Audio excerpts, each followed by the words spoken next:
أعوذ بالله من الشيطان الرجيم بسم الله الرحمن الرحيم Bismillahirrahmanirrahim. Assalamualaikum warahmatullahi wabarakatuh. Teman-teman sekalian, malam ini adalah malam 21 Ramadan. Tanpa terasa kita udah masuk kepada asyarah min awakhir Ramadan, 10 malam terakhir Ramadan. Kalau kita belajar dari sejarah Nabi SAW, Nabi itu punya hobi itikaf namanya di 10 malam terakhir. Bahkan Nabi udah melakukan itikaf sebelum beliau mendapatkan wahyu. Artinya sebelum beliau jadi Nabi, Nabi itu udah punya hobi berdiam diri, menyendiri di tempat yang tidak ada yang mengganggu beliau. Walaupun dulu namanya bukan itikaf. Kegiatan itu disebut dengan tahannus di Gua Hira. Karena kata Sayyidah Khadijah radhiyallahu anha, Nabi biasa bertahannus, berdiam diri, menyendiri di Gua Hira di bulan Ramadan.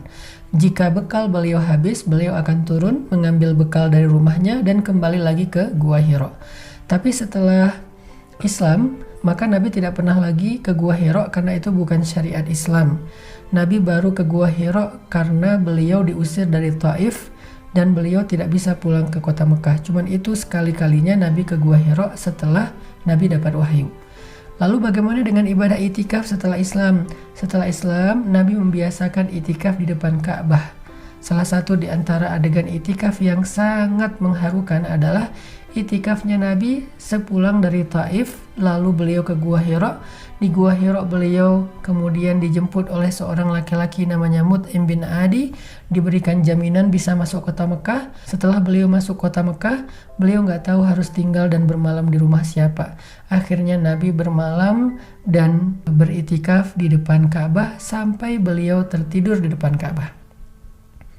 Ini itikaf yang cukup fenomenal yang pernah dilakukan Nabi sebelum hijrah. Beliau masuk ke area Ka'bah, kemudian beliau sholat di sana, beliau berzikir di sana sampai saking lelahnya Nabi seharian dikejar-kejar di Taif, Nabi tertidur tepat di depan multazam pintu Ka'bah. Gak lama ketika Nabi tertidur, tiba-tiba Allah mengutus malaikat Jibril dengan kendaraan boroknya dan mengajak Nabi untuk melakukan perjalanan Isra dan Mi'raj. Itulah salah satu adegan itikaf yang terekam dalam sejarah sebelum Nabi hijrah. Lalu setelah Nabi hijrah ke Madinah, itikaf menjadi salah satu kebiasaan Nabi, ibadah istimewa Nabi di bulan Ramadan yang dikhususkan di dalam Masjid Nabawi. Sebagaimana hadis Aisyah radhiyallahu anha yang diriwayatkan oleh Bukhari Muslim, Aisyah radhiyallahu anha mengatakan Nabi selalu beritikaf 10 malam terakhir di bulan Ramadan sampai beliau kembali kepada Allah Subhanahu wa taala. Lalu setelah beliau wafat, tradisi itu, kebiasaan itu, ibadah itu diteruskan oleh keluarganya atau istri-istrinya. Ini menunjukkan bahwa itikaf adalah salah satu hobi Nabi bahkan sebelum beliau dapat wahyu. Kenapa? Karena itikaf adalah ibadah yang paling istimewa. Satu, di dalam itikaf kita belajar khalwah. Kita belajar al-unsu billah, berduaan dengan Allah. Jadi itikaf bukan ngariung. Kalau bahasa Indonesianya ngumpul-ngumpul. Itikaf itu bukan nongkrong bareng geng. Itikaf itu adalah kesempatan kita al-unsu billah, berduaan dengan Allah. Karena udah setahun ini kita kayaknya nggak punya waktu buat al-unsu billah, berduaan dengan Allah. Karena udah setahun ini kita sibuk dengan kerjaan kita, sampai di rumah udah capek, kita kalau ke masjid juga cuman sholat doang terus balik lagi ke rumah. Kita nggak sempat curhat sama Allah, nggak sempat munajat sama Allah, nggak sempat zikir yang tenang, hanya mengingat Allah dan nggak terganggu dengan yang lain-lain. Nah, pas itikaf inilah kesempatan kita untuk berduaan dengan Allah Subhanahu wa taala. Disebut dengan istilah khalwah atau disebut dengan istilah al-unsu billah. Itu hobinya para anbiya. Bahkan Nabi Sulaiman di akhir hayat beliau menghabiskan waktu dengan itikaf di masjidnya atau di musolanya sampai beliau wafat. Artinya Nabi Sulaiman wafat dalam keadaan sedang beritikaf. Begitu juga hobi para sahabat. Di antara mereka ada yang wafat dalam keadaan sedang beritikaf seperti Utsman bin Affan yang beritikaf antara asar sampai maghrib sambil membaca Al-Quran, kemudian beliau dibunuh. Jadi beliau itikaf di musola pribadinya. Artinya itikaf itu adalah kesempatan yang dinanti-nantikan oleh orang-orang beriman agar dia bisa berduaan dengan Allah Subhanahu wa taala. Sehingga salah satu di antara keistimewaan itikaf, kita bisa berduaan dengan Allah dalam doa, dalam zikir, dan dalam munajat panjang kita. Ada satu adegan itikaf yang menurut saya romantis dan lucu di zaman Nabi adalah ketika Nabi SAW sedang itikaf di Masjid Nabawi dan beliau tidak mau keluar dari masjid. Aisyah datang ke masjid untuk menyisir rambut Nabi di siang hari.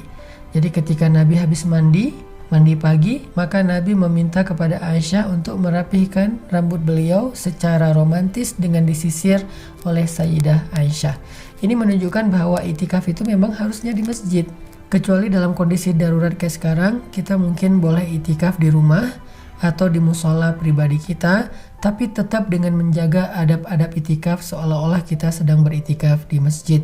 Artinya kita nggak keluar dari musola itu selama kita sedang itikaf, jadi kayak nggak lalu lalang gitu, menetap di situ. Dan kita fokuskan untuk beribadah saja, bukan baca buku, bukan ta'lim, karena bukan momennya untuk ta'lim, tapi momennya untuk ibadah dan berduaan dengan Allah Subhanahu wa taala. Di antara keistimewaan itikaf yang disebutkan dalam hadis adalah itikaf itu pahalanya seperti berjihad atau ribat. Sehingga siapa yang melakukan itikaf, maka dia seperti orang yang sudah berjihad. Apalagi kalau itikafnya sampai ditakdirkan Allah bertepatan dengan malam Lailatul Qadar dari 10 malam terakhir Ramadan, maka itikafnya seperti orang yang berjihad lebih daripada 1000 bulan. Kebayang gak berjihad 1000 bulan? Sekali itikaf pahalanya kayak jihad. Tapi kalau itikafnya malam Lailatul Qadar, berarti dia seperti berjihad 1000 bulan. Artinya berjihad selama 100 tahun. Itulah pentingnya itikaf. Mudah-mudahan mulai malam ini kita nggak ada yang ketinggalan satu malam pun itikaf. Baik yang mungkin bisa di masjid, yang nggak bisa di masjid, di musola pribadinya, di rumah masing-masing. Sehingga kita mendapatkan kebaikan akhir Ramadan, yaitu Lailatul Qadar khairum min alfi syahr, yang lebih baik daripada 1000 bulan. Barakallahu fikum.